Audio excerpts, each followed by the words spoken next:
एकीकडे कर्जमाफी द्यायची म्हणायची आणि दुसरीकडे वसुली करायची, असा एक डुप्लिकेट धंदा महाराष्ट्राच्या मुख्यमंत्री देवेंद्रजींनी लावला।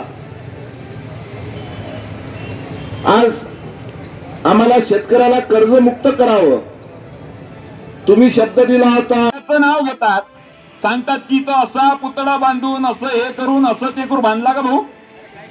बांधला का नाही? तुम्ही बोला बरं, तुम्ही बोलले नाही ना तर काही खरं नाही।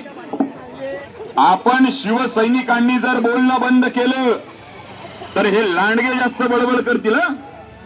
तुम्ही सगळे जोपर्यंत बोलणार नाही, जसं यापूर्वी दादाने सांगितलं की सुप्रीम कोर्टामध्ये दाखल करायला पाहिजे ना, 100% करायला पाहिजे, कारण अन्न वस्त्र निवारा हे जर आपले मूलभूत हक्क आहेत, मग जो जगाचा पोशिंदा आहे, जी लोक प्लास्टिक खात असतील, दुसरं काही खात असतील, ते आंदोलनात सहभागी नाही झाले तर हरकत नाही, पण आपण भाजीपोळी खातो ना, आणि जोही भाजीपोळी खात असत, भाकरी खात असेल, त्याने या आंदोलनामध्ये सहभागी व्हायला पाहिजे, कारण जर शेतकरीच नाही तर मग कोणीच नाही। म्हणूनच त्याला जगाचा पोशिंदा म्हटलेला आहे।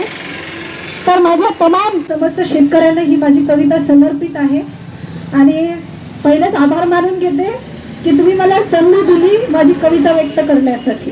बंधन सोडित यावं रानात, जिथं घामान भिजली धरती, शेतात रानात जिथं घामान भिजली धरती, हिरव्या पिकावरती जिथं राघू डोलती, ऐसी या कष्टाची महती, ऐसी या कष्टाची महती, गान कोकिळा बोलती, त्या सरी सरीतून, त्या सरी सरीतून घामात तर लिहून यावं, तू यावं, तू यावं, बंधन तोडीत यावं, तू यावं, तू यावं।